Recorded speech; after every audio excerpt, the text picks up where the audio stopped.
as I always say, I should have been a lawyer, and in this case, I should have gone to work in the SEC. Here's a question for you. Is the SEC truly elite?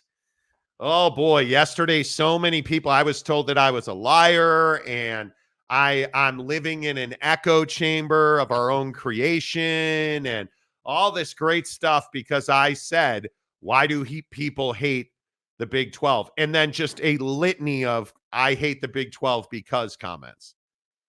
Okay, well, let's do some real hating today. Let's talk SEC football, which always brings out the worst in college football fans because I hate to break it to you, and I'm not sure how you will survive the Monty program when I say it's not even close. The SEC is the best college football conference in the country, and you need to come to terms with that. Period. End of story. That's it. Show's over. See you tomorrow. Right? Like that. That's the thing that I think so many college football fans struggle with is this idea that the SEC is far more than hype. And again, if you look at the SP Plus rankings at ESPN and really any rankings in college football, it's very difficult not to buy into what is being sold on the SEC, from Lane Train to Kalen DeBoer to obviously Georgia. Texas has some injuries now at the running back spot, but you're 7, 8, 9 teams deep in the SEC this year, and it's going to be real. And when you look at the SEC and you look at who's getting into the college football playoff and who's projected to get in, you're littering that ranking with SEC football programs. And I know that Greg Sankey is arguably one of the most controversial figures in the world of sports, not just college football. But the guy, in my opinion, is controversial because he does a very good job. He facilitates an atmosphere of competition, cash making, and wins. That's what college football is all about today. So, Jake, I think it's hard to make the argument that the SEC is not the best college football conference in the country. Yeah, and I think the first thing that people want to point to about the SEC, if you compare them to the Big Ten, that's the natural comparison, is that, the Big Ten somehow is a deeper conference now. And I think the Big Ten still has to prove that. The SEC is a conference that, every single year seemingly is right in contention for the national championship. And they always have a team that does not get in that would beat your best team. So, last year it's Georgia, right? Where Georgia is one of the best teams in the country, but still does not get in. And I think for that reason alone, I look at the SEC and I say it's not really in dispute that on the football field you're the best conference, and you've earned that. You obviously have legends coaching in that conference. Obviously, with Saban just retiring, but you look at the last 10 years, and that's really what I feel like has taken them to where they are. The dominance on the football field is what allows you to go out and have the kind of control and give the kind of control that Greg Sankey has in the marketplace and over these conversations at the table. Like, nobody can say to Greg Sankey, hey, like, you guys, don't make enough money or don't win enough, because that's just not the reality of the situation. And I think that's why it's so important for guys like Kalen DeBoer to have a successful season in year one in Alabama. I mean, the conference does not need to be talking about, well, Alabama fell off. Like, hey, you're not a 10-win team anymore. Like, we don't want to have those conversations. What we want to be talking about is, hey, it's Alabama and Georgia, and whoever can get to 12 wins is going to be the conference champion. That's what people want to be talking about. And I think for that reason alone, the SEC stands alone. Now, if you want to talk money, obviously the Big Ten's making a ton of money. Obviously, the Big Ten is very healthy financially. But again, it's this situation where the Big Ten has some unknowns. I feel a lot more comfortable saying things like, hey, I think that Texas has a better shot of going deep into the playoff than, SC certainly, or even Oregon. I mean, everyone's picking Oregon to like win the national championship. I think they got to prove that they can beat teams the caliber of Ohio State. Like, with all due respect to the Pac-12, like you did not see the kind of talent that Ohio State has last year. So for me, I do think it's pretty black and white. It is cut and dry. It is straightforward that the SEC is the best conference in college football. And it largely comes down to winning on the football field. Results speak for themselves.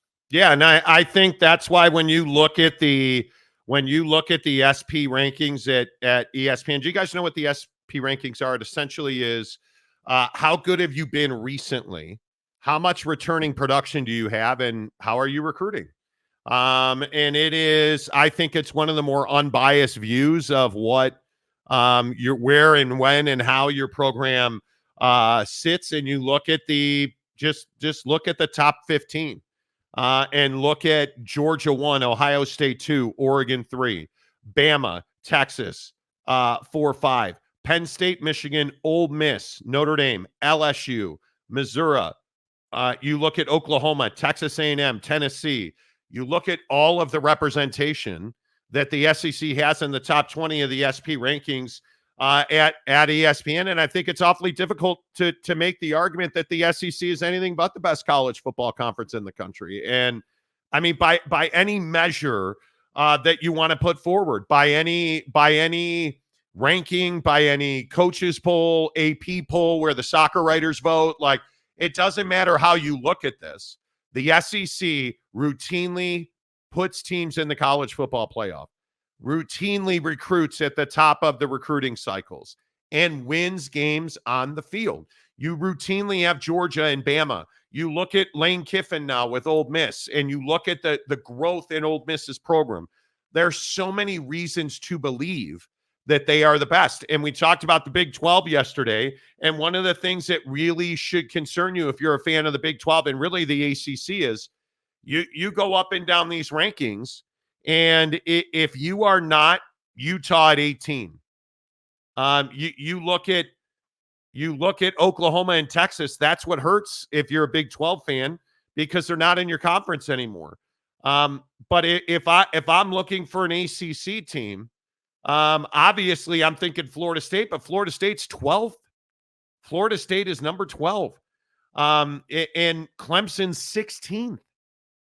That's it. I mean, that's really all she wrote, but you can get Kansas State in here. You can get Utah in here. Miami comes in at 19. And again, I go back to Oak State fan. You're 20th. You're barely in the top 20 at 20. Yeah, I mean, I just think that Oklahoma State is not a team that the Big 12 can reliably say, yeah, that they're going to the college football playoff. I mean, you can't say that. And again, I know we talk about Gundy and we talk about the Solly Gordon situation all the time, and we make a joke about it with James, but I'm being serious. Like I don't think even if you're the biggest Oklahoma State supporter, how can you factually say that, hey, our squad's going to the college football playoff, this year? Yeah. How can you even say that? Because the thing is, I don't think people appreciate, like, just because it's a 12-team playoff doesn't mean your odds got better.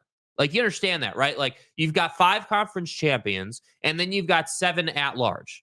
And most of those 7 are going to be Big Ten SEC schools. Like, you just need to understand that. So really, you're only competing for what, 2 spots, probably, honestly, for the Big 12 and the ACC, like 2 spots. Yeah, I'm really curious to see, does the Big 12 get 2 teams in? Because again, with the projections from ESPN has. I mean, is it shocking? It actually is a little surprising that you look at the college football playoff predictions right now. Again, Georgia, Ohio State, Florida State, and Utah are the top 4 power conferences. Boise State gets the G5 nod against Texas in the first round. Alabama, Ole Miss, Pedo State, Oregon State, and the U in Notre Dame. First of all, amazing matchups. Really good matchups. I don't think Notre Dame will be there. That's just my opinion. But what's noticeable here is you don't have 2 Big 12 teams. You've got 2 ACC teams getting in there with Miami at the end. But where is the second Big 12 team? Again, you got to go all the way down to the next 4 out with K-State and Oak State. And that's a real problem. That's a financially devastating proposition. If this becomes reality and you only get Utah in, if the Utah Utes are the only team in the college football playoff from the Big 12, you're in my opinion, you're in trouble. Well, and I think that the Utes don't even feel like a Big 12 team. I mean, that's the other thing that I look at with this situation for the Big 12 is the Utah Utes are not a traditional Big 12 team, right? This is obviously a newcomer to the conference, only here because the Pac-12 melted down, and they needed a home. And, Kyle Whittingham has, in my opinion, had a great offseason, has both in the media and on the football field. Adding depth to the quarterback room, like your defense is as good as it's ever been. Like you're in a good spot at Utah. But I think for the Big 12, if Utah goes out and wins the conference, goes to the college football playoff, and not even wins a national championship, but let's just say they won college football playoff game and then got eliminated in game 2. That's to me, that's not even that great for the Big 12 because Utah isn't really a Big 12 team. And it would be a lot different if Kansas or K-State or, I don't know, Joey, Texas Tech got into the college football playoff and won a ball game. That then would feel like, hey, yeah, you know what? Like the depth in the Big 12 actually showed up. Like they actually performed. They put out. The recruiting's there. Like they're going to get that money. But if it's just Utah, I really do believe we'll be sitting here on the show talking about the fact that, yeah, man, the Big 12's got a lot of work to do. Because I firmly believe the Big 12 is a better conference on the football field than the ACC. But if the ACC gets Florida State and Miami, it's going to get harder to say that. And I will just continue to tell you that, in my opinion, the team that nobody is talking about in the Big 12 is Central Florida. And you look at KJ Jefferson, you look at the SP Plus rankings where Bill Conley has him 45th in the country. I'm telling you now, the University of Central Florida, they're going to win a lot of games. They're returning offense. They were a very good offense with real questions at quarterback. KJ Jefferson answers that. And again, watching, a lot of people in the know, I do think that KJ Jefferson can be something special with Gus Malzahn. Is he the next Cam Newton? Everybody wants to keep saying that. I'm not buying that. Cam Newton was a really good quarterback.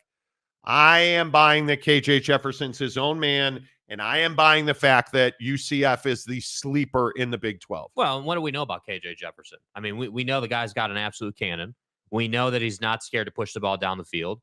And when you play the kind of offense that UCF plays, which would be pushing it down the field, big play bias, in my opinion, when you watch them, like you're talking about a team that potentially could beat some teams that they shouldn't beat. And I think that, again, that's the other thing for the Big 12. And that's why I am genuinely concerned about like where the conference is going. Not that the conference is in danger or like, we're in a bad place, because we're not. They're fine. But when we're talking about making money and ultimately getting into this like Super League situation and, these next couple of versions of the college football playoff, dude, the SEC and the Big Ten are on autopilot to the Super League in 4 or 5 years. The question's going to be, what does representation look like from the ACC and the Big 12? And if you can't get, again, your quote unquote blue blood from the Big 12 into the playoff, that's a problem, man. You need, I would agree with that. You need, I agree with you on UCF, but even UCF doesn't necessarily feel like a traditional Big 12 team. Yeah, but I don't think anything is traditional anymore. I don't think the way that college football is set up is traditional anymore. I mean, I look at Utah. Nobody knows who Utah is. Nobody knows who Brant Keithy is. Nobody knows who Kyle Whittingham is. And I think that's exactly how Utah likes it. And I again go back to the fact that I think Kansas could be the second best team in this conference. And I think that nobody knows, largely because the guy can't stay in the field, but nobody knows who Jalen Daniels is. Right. No, and nobody knows that Kansas plays football, right? But I'm telling you, and he hasn't, so I don't know where this blind faith I seemingly have in him is, but if Daniel stays healthy, that team is going to beat your ass. I mean, I think Kansas is going to be very, very good. I do. Hit the like button if you are watching us on YouTube this morning. If you are watching us on X or on TikTok today, we are live on TikTok this morning. Hello. Please make sure that you find us on YouTube, The Monty Show, MONTY, The Monty Show on YouTube. Hit subscribe, give us a like. Always a pleasure to be with you. The comments section this morning and every morning is presented by our good friends at Prize Picks. PrizePicks.com. There is a link in the description below on our YouTube channel, or just use the promo code Monty, M-O-N-T-Y, Monty. When you use the promo code Monty, you make a $5 deposit. Prize Picks will give you $50 more. Plain and simple. It is straightforward.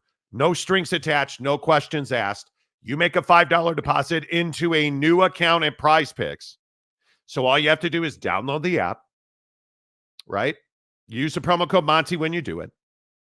Make a $5 deposit. They'll give you $50 more. Boom. Pretty simple. It is the best daily fantasy promotion I have ever seen. They're giving you $50 quite literally at Prize Picks. Download the Prize Picks app on your phone or go to prizepicks.com. Everybody uses their phone. Download the app. Super easy. Idiot proof. It's easy to make money. It is. It is easy to make money. There is little doubt about that. Very little doubt about that. Let's give some shout outs on the old talk. See, there you are, TikTok. Say hello, everybody. There's TikTok right there.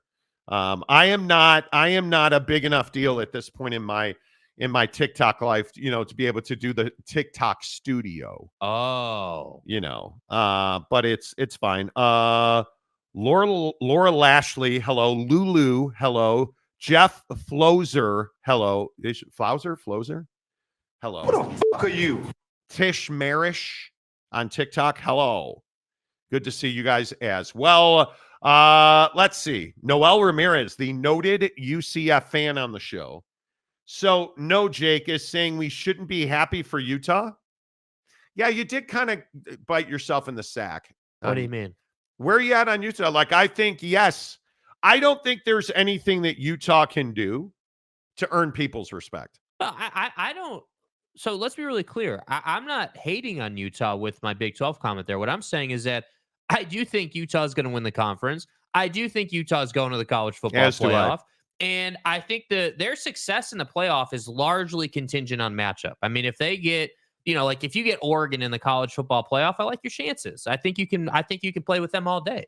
I think if you get a top tier SEC team, well, you're going to have to prove it to me, right? You're going to have to prove you can stay healthy in a big game like that. You weren't, again, I'm just going off a track record. I'm not hating. I'm just saying. Hey, which means you're about to hate. Yeah, let me be the asshole. You weren't able to stay healthy against Ohio State. So I'm not 100% confident that if you're playing an SEC team, like even Ole Miss as an example, let's say you pick up Ole Miss in the playoff, like that's going to be a tough matchup. But what I'm saying about Utah and their brand is, when I think of Utah, I don't think of them as a Big 12 team. I think of them as a Pac-12 team. I would agree with that. And my point there was that if and frankly when, in my opinion, Utah goes out and wins the conference and goes to the playoff, that's not great for the Big 12, because ideally you would have Oklahoma State or Kansas State or Kansas or, again, Tech. Like, I feel like Texas Tech really should be like kind of the poster child of this conference now that Texas and OU are gone,